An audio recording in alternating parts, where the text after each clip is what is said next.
Hello, Gail here. Episode 12. Now, those of you who saw episode 11, did anybody spot the deliberate mistake? This is what it should have looked like. It was 10 inches on each side. I needed to add another 2 borders to make it 11 inches so that this was in the middle. If you look back, you'll see that the red square wasn't in the middle. I finished too early. Well done if you spotted that. If you didn't, you need to add another 2 to get that square in the middle. Anyway, of course, doing my own log cabin blocks, I've not stopped there. I've continued until they are 17 inches square, which is quite big. And some of them I've quilted. Now the way I like to quilt is different from the way I used to quilt when I was young. I used to do tiny little stitches, and it used to take me about 4 years to finish making a quilt, because of course I didn't have a sewing machine then either. I made it all by hand and I quilted it all by hand. And here's an example. This quilt I made 25-30 years ago, still going strong, entirely hand sewn and hand quilted, and even the pieces that I sewed together were cut out with scissors using templates from a cornflake packet. So you don't necessarily need all today's gadgets, although it does make the job easier. Well, then again, all those years ago I had young children running around, and I guess it was a lot safer for me to draw around templates made of cardboard and cut them out nice and safely with the scissors. Usually when they were asleep I would do my sewing in the evenings, and as they got older and I started to need to quilt, they used to have little dens underneath the quilt. Well, I quilted a bit that wasn't directly above them, but you know, was dangling somewhere, because quilts are usually quite big. They loved it. They have very fond memories of the quilt dens while I was quilting. But as I say, it did take me about 4 years to make a quilt. Not that I was in any rush, but now, you know, I'm getting on, and I really haven't got time to spend 4 years making a quilt. I've tried quilting on the machine, but being as I've only had my machine a couple of years, I'm not very good at it really, and I'm not really enamoured is a good word. I have done a quilt with machine quilting. Do I want to do another one? Not sure. Anyway, the quilt that I did with machine quilting, I did do quilt as you go, and this is how I'm doing this one as well. So I think I have got somewhere I've not cut it. You get the finished piece, and you get a piece of wadding. This one is a combination of cotton and bamboo, which so far is my favourite, and you get a piece of backing.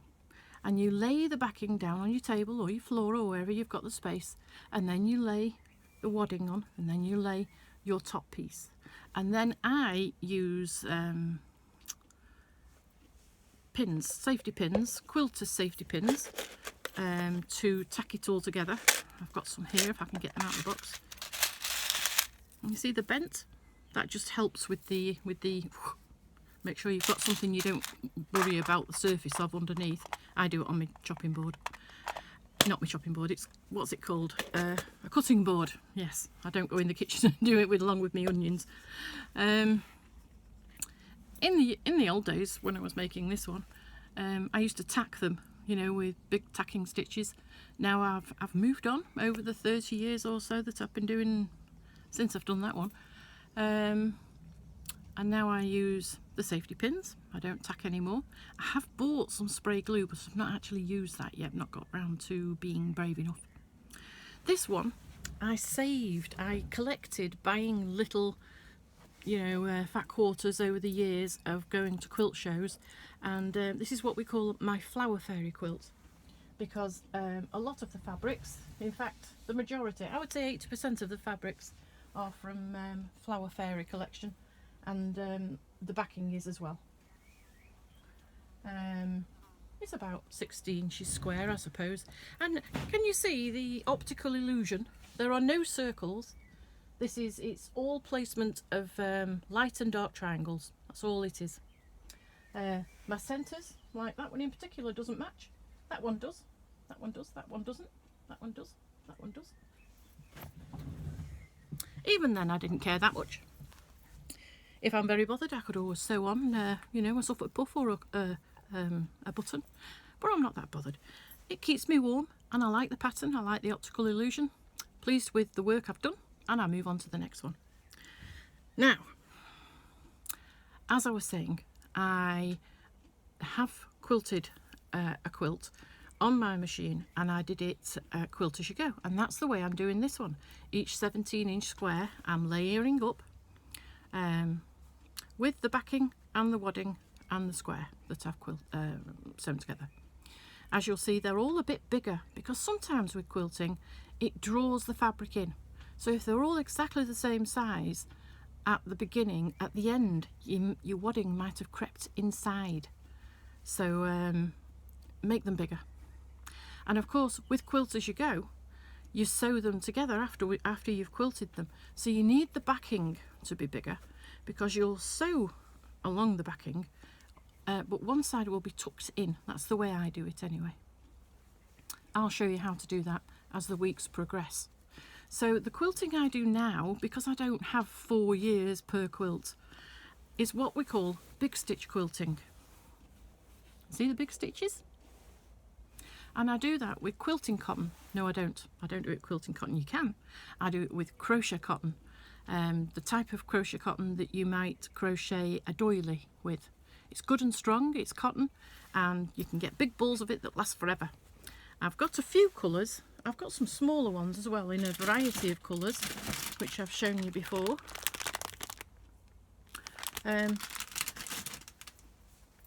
Usually I go with white. It's just easier. So this is one that I've quilted. I pinned it all together and I did my big stitch quilting. You can quilt any way you like.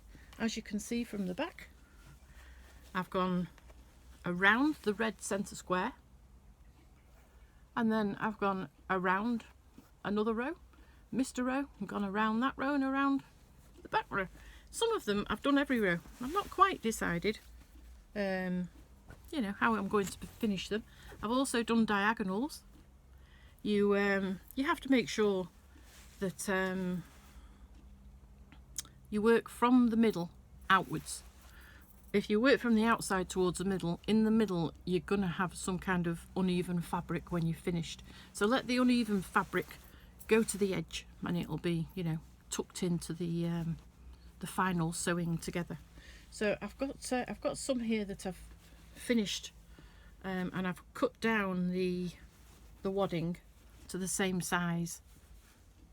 Oh, I haven't finished that one. I have at the other end. The other end, I've cut the wadding out to the same size as the front panel. Now, when you sew these together, you bend the wadding and the back. You bend that backwards away, and you put another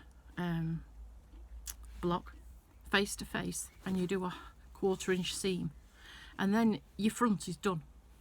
But when you turn it over, this front bit is sewn to another quilt. Then you've got this wadding, and this wadding overlaps. So I'll show you another week how to get that wadding to butt up, and then how to sew them together along with the backing piece without doing any sashing. Anyway, that's for another week. This week I just wanted to show you what I'd done wrong last time and what I've been busy doing since then. The backing material is a quilt cover. It's not 100% cotton, it's cotton polyester. It's washes well, lives long, and is a lot cheaper than buying a piece of fabric that you're hardly going to see. Anyway, that's the way I do it. So I think I've got 9, 11. I might have 12 of these done, and I think I'm going to do 25. So we're halfway there. My material came for my quilt where I was going to applique around the sides. So I've got that to do next, I think. Lots of applique. I'm talking of applique. I got a book today. I don't usually buy books. I've got way too many. I don't look in them.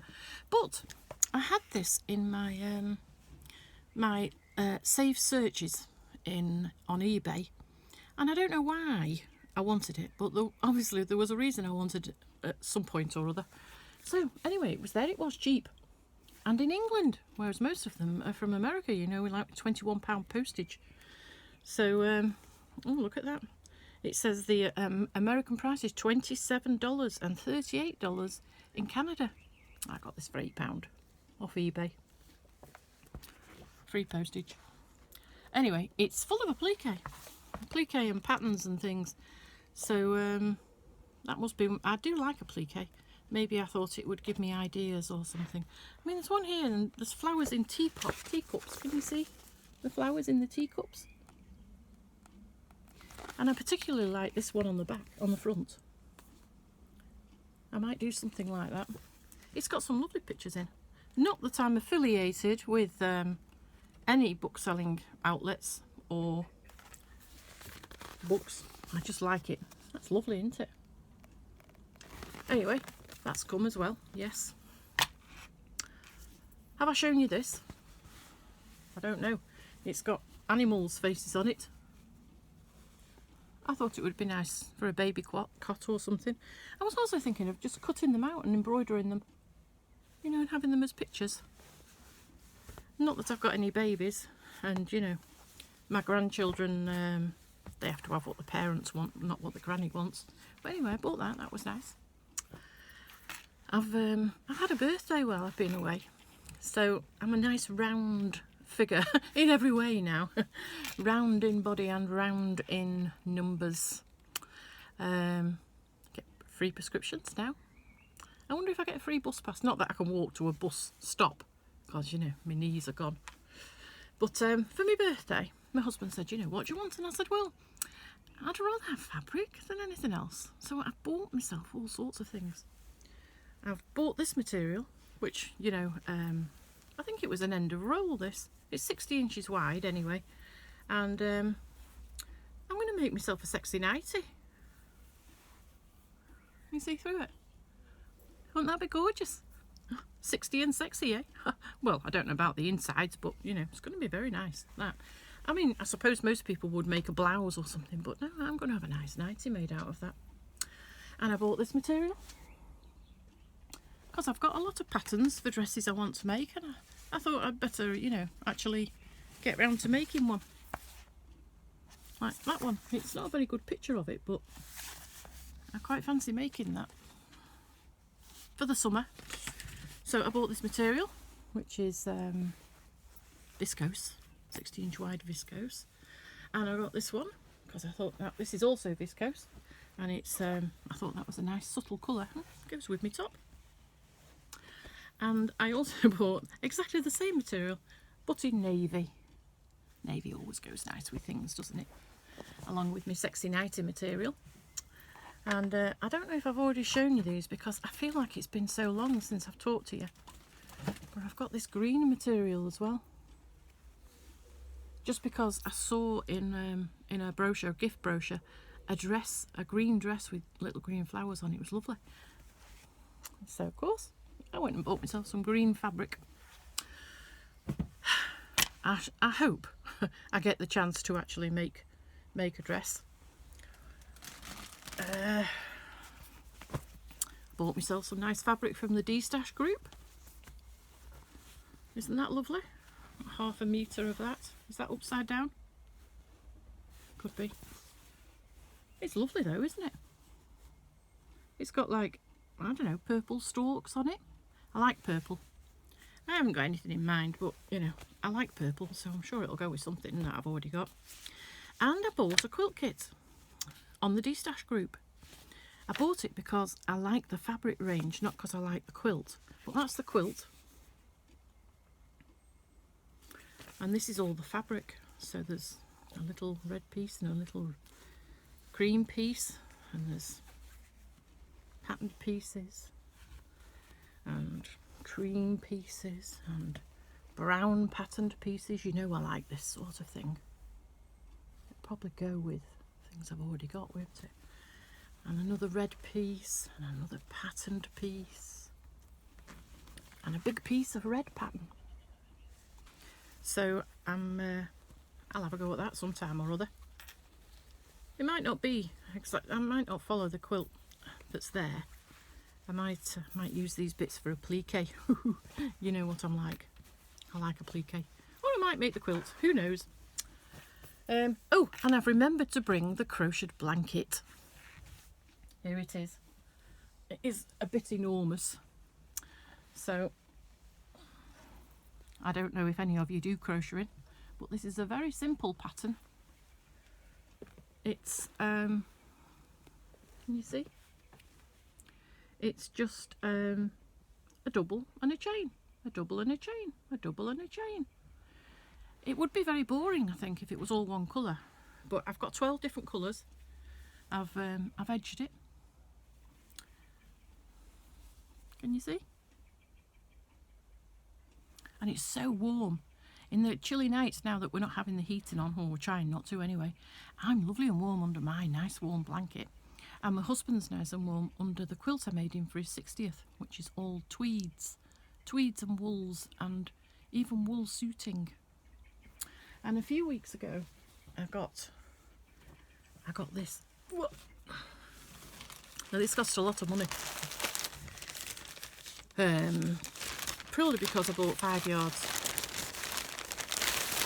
It's not 60 inches wide, so I don't know what I think I'm going to make a skirt, and I'll see if I can get some sort of top out of it. I don't think I'm going to make a dress, but it's, you know, from my lady that I don't know where she gets it from. It's a silk cotton mix. It's gorgeous, isn't it? You see me wearing this? Not really, but it's gorgeous. I've not got any weddings on the line. Both my daughters are married now. I'll just have to hope for some of my nieces and nephews to get married, won't I? I might have it finished by then.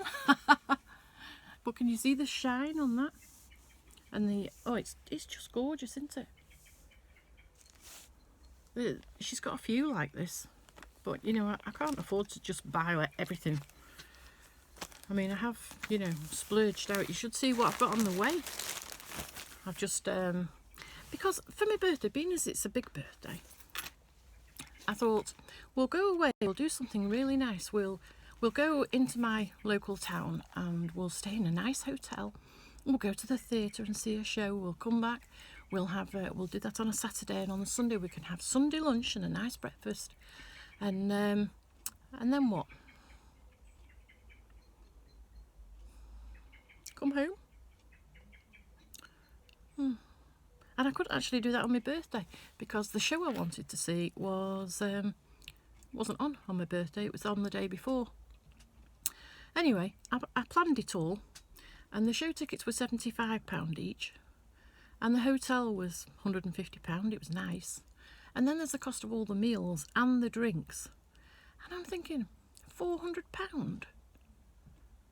you know. And we're stuck in the local town, well, city, because there's no parking, so we'd have to get the train, and then we'd have to get someone or a taxi to pick us up from the train station. And I think it's a lot of money just for one night, isn't it, just because it's my birthday. And I thought to myself, I'd rather have fabric. Not that I'm spending £400, about half that, maybe £250, just on fabric. But it is my birthday, isn't it? Anyway, it should be coming soon. I'm not sure if I'm excited. Don't know if excited is the right word. But anyway, I've treated myself to fabric and an unpicker. Only it's in the house because I use it with I have been using it with my hand sewing. But next video, I'll remember to bring it with me. And it's not an unpicker, you know, like an ordinary unpicker, like this unpicker here. If I can get it out with jam jar, you know, it's not like that. No. Although, you know, I can't remember how much it was. I think it was about £12.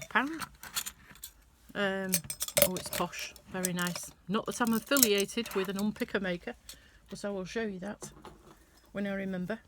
And I saw on Instagram, I saw a video. I'm trying to see what time it is because I don't want to be on too long and bore you to death. But I was on Instagram and I saw this lady's posts, and I was having a look at her previous posts, and she had for sale in her Etsy shop the most gorgeous little pincushion. Is it focusing on it? So when I went to buy it, it said it was sold out. So I went on eBay and bought an egg cup with feet just like the one she had, and then when it arrived, I made a pincushion ball. I made a ball of you know, fabric in like orange segment shapes, and sewed them all together and stuffed them and put my favourite pins in. I don't think I'm going to actually use it. I think it's just going to be nice because this is my pincushion, you know. Compared to the few pins in that, it's not really going to be much use, is it? I use a lot of pins. I mean, I've got this many in the house as well. In fact, it's quite a bind. I pin things and I take them in the house to hand sew them, and I have to bring the pins back out. I run out in the house all the time. I just bought a pot of glass-headed pins, and they're tiny, aren't they? Can you see that? And these pins, which I really like, are nice and long if you compare them to that. But they aren't sewing pins. They're pearl-headed, well, pretend pearl. They're corsage pins. They came in a box of a few hundred for pinning corsages on at wedding. I like them. They're nice and sharp. Sometimes, you know, you buy a box of pins, especially when you're doing it online like me. Rubbish, you know, they won't go in the fabric. They're, what's this? Oh, this is something else I bought. I bought this off Sewing Street.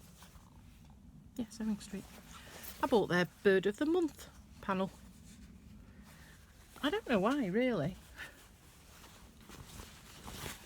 You know, they've got nice birds. I suppose I'll make a birdie quilt eventually with it. Can you see that? Maybe I felt like embroidering them. I'm sure I must have had something in mind.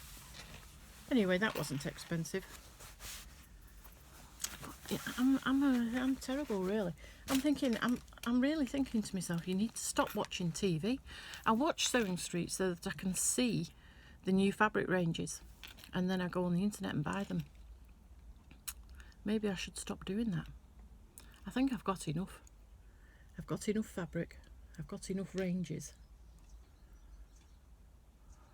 I've got enough patterns. I've got enough time. Although, you know, I've had so many things to do in April, with it being my birthday month. I think my celebrations, my birthday was on the 11th, and my celebrations started on the 6th. And I've just been out. And I spent 4 days down at my daughter's over Easter with my youngest grandson. I had a lovely time there. And my elder grandson and his baby sister, they've had chicken pox. They've been pretty poorly, although they're, you know, pretty much recovered now. So I'm seeing them a bit more now. And my daughter, she has problems with her eyes. I can't remember what it's called, blepharitis or something. She tore her eyeball over the school holidays. Her eyelid stuck to her eyeball while she was asleep, and when she opened her eyes it tore her eyeball. She's done that twice now, and she's had 2 operations on her eyes. I mean, you know, I can't complain really, can I, about my life here. Sat in my shed in the sunlight, surrounded by fabric, and being spoilt for choice as to what to do next. Although I don't need to be spoilt for choice, because I'm going to carry on with this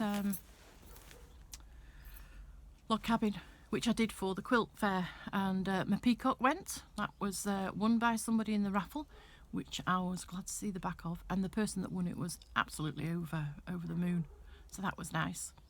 And so I don't have to make little things anymore, I can concentrate on me. I've crocheted a jumper for my smallest grandson, and he's got that now ready to grow in on a cold day. Hopefully he won't need it, it won't be too small for him by the time he needs it. So I've done a bit of crocheting. I know I've got my Christmas blankets to do, but I'm going to be doing, because I've done most of this. Well, I haven't. How many have I done? 12, and I want 25, so I've got 12 more blocks to sew, and as I'm sewing them I'm quilting them, so when they're all quilted then I will put it together.